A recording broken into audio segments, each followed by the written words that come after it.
በ1994 በፈረንጆቹ አቆጣጠር በተደረገ ጥናት ከፍተኛ ብልሃት ወይም የአእምሮ ብስለት ያላቸው ወንዶች ጋር የሚፈጸም ጋብቻ በሚቀጥሉት 5 ዓመታት ውስጥ የመፍረስ እድሉ ወይም የመለያየት እድላቸው 5% ብቻ መሆኑ ተነግሯል። በተቃራኒው ደግሞ መካከለኛ ወይም ዝቅተኛ ብልሃት ያላቸው ወንዶች ጋር የሚፈጸም ጋብቻ በሚቀጥሉት 5 ዓመታት ውስጥ ጋብቻው የመፍረስ እድሉ ወይም ሁለታችሁ የመለያየት እድላችሁ 28% መሆኑን ገልጿል። በጣም ትልቅ ቁጥር ነው። እንግዲህ ሴቶች ዛሬ ሰብሰብ በሉና ከዚህ ቀጥሎ የሚገልጽላችሁን የብልህ ሰዎች 7 ምልክቶች በደንብ በመለየት ወይም በመረዳት እናንተም ብልህ መሆናችሁንና አለመሆናችሁን ለዩበት። ማንኛውም በስራም ጉዳይ ሊሆን ይችላል ዘላቂ የሆነ ግንኙነትን ለመፍጠር የምትፈልጉ ብሎም ወደ እናንተ የሚመጣው ሰው ብልህ እንዲሆን ከፈለጋችሁ በእነዚህ ምልክቶች ወይም ከዚህ ቀጥሎ የማስቀምጥላችሁ ብልህ ሰዎች የሚለዩበትን ምስጢር በማየት ውሳኔ ወስኑ። በጣም ድብቅ ሰዎች የሚለዩበት ምስጢር ስለሆነ በጥሞና እስከመጨረሻው ተከታተላችሁ 7ቱንም የብልህ ሰዎች ባህሪያትን እንድታውቁና እንድትረዱ እፈልጋለሁ።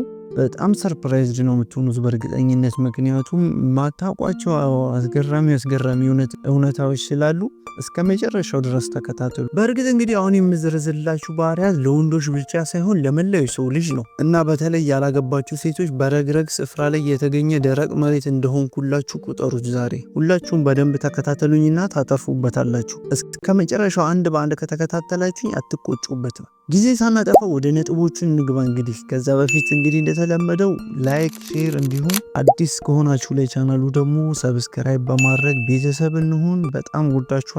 ላይክ እና ሰብስክራይብ አድርጋችሁ ጀምሩ። ቀጥታ ወደ ነጥቦቹ እናምራ።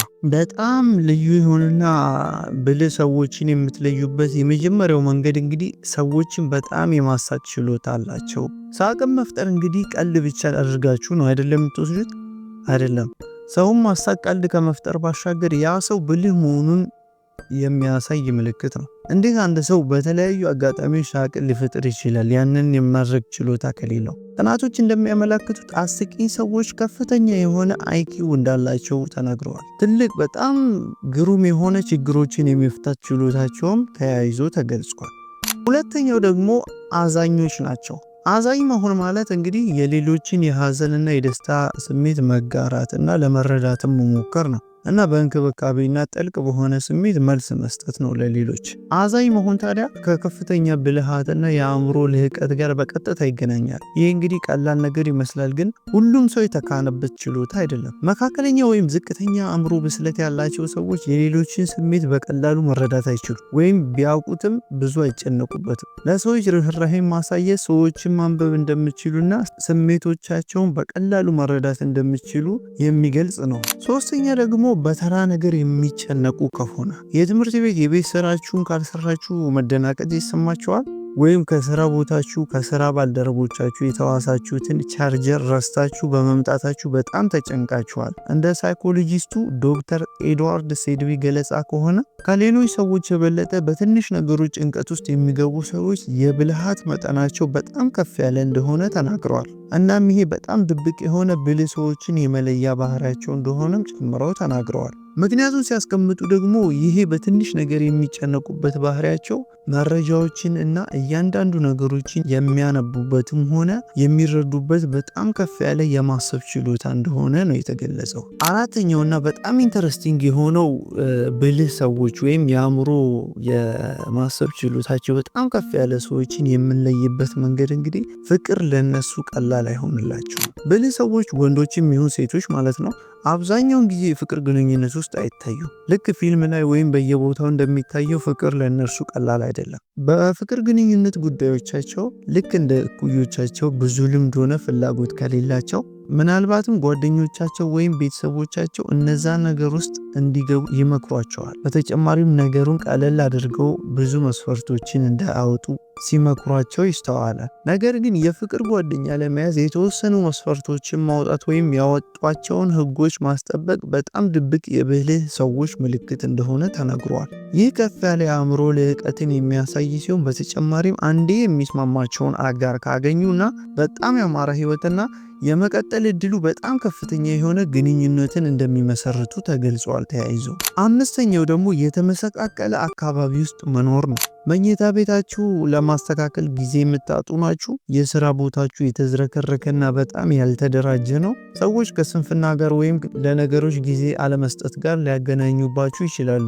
ሳይንሱ ስለ እናንተ ያስቀመጠው እውነታ ግን አእምሯችሁ በፈጠራ ሐሳቦች የተሞላ እንደሆነና ጥልቅ የሆነ በጣም የብስለት ደረጃ በከፍተኛ ደረጃ ልምድ ያላችሁ ብልሆች እንደሆናችሁ ነው የሚናገረው። ስለዚህ ዝርክርክ በሆነ የሥራ ቦታ ወይም ቢሮ ውስጥ በሉት ወይም ቤቱ ስትሄዱ እንደዛ ቢያጋጥማችሁና ለትንንሽ ማስተካከያዎች ግድ የማይሰጠው ሰው ከሆነ ያ ሰው በይበልጥ የፈጠራ ኃይሉ ከፍተኛና ብዙ ነገሮችን እንደሚያውቅ መገንዘብ ትችላላችሁ። ብሎም ብዙ የታመቁ ሐሳቦች አእምሮ ውስጥ ስላሉ ብዙ ነገሮችን ብትቀርቡት እንደምታተርፉና የተለያዩ ምክሮችንም ሆነ ጠቃሚ የሆኑ አስተያየቶችን ለእናንተ የሚሰጥ አይነት ሰው እንደሆነ መገመት ይቻላል። በዚህ ስድስተኛው ደግሞ መዘግየት ነው። መዘግየት ማለት ሰነፍ ወይም ደካማ የጊዜ አጠቃቀም ሲኖረው ማለት አይደለም ያ ሰው። ነገር ግን መዘግየት ማለት ከስሜት ከአመለካከት ነገሮችን በግል የማሰብ ችሎታ እና የራስ ገጽታ ጋር በቀጥታ የሚገናኝ ነው። ነገሮችን ከተለያዩ አቅጣጫዎች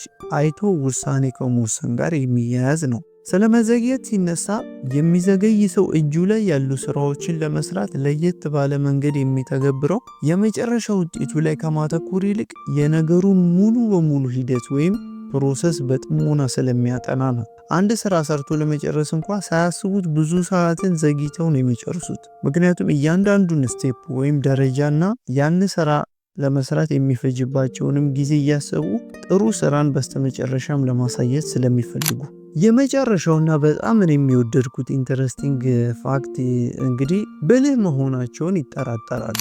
የራሳችሁን ውጤቶች ከሌሎች ሰዎች ጋር ማወዳደር ሲጀምሩና ጓደኞቻችሁ ወይም የምታደንቋቸው ሰዎችን ስትመለከቱ ራሳችሁ ደግሞ ምን ያህል የተሻሻላችሁ እንዳልሆናችሁ ይሰማችኋል። ጥናቶች እንደሚያመለክቱት መካከለኛ ወይም ዝቅተኛ ብልሃት ወይም የአእምሮ ብስለት ያላቸው ሰዎች ችሎታዎቻቸውን ወይም ያላቸውን ነገር ሰው እንዲያውቅላቸው ወይም በየሶሻል ሚዲያው ራሳቸውን ለማስተዋወቅ ሁሌም አይሰለቹም።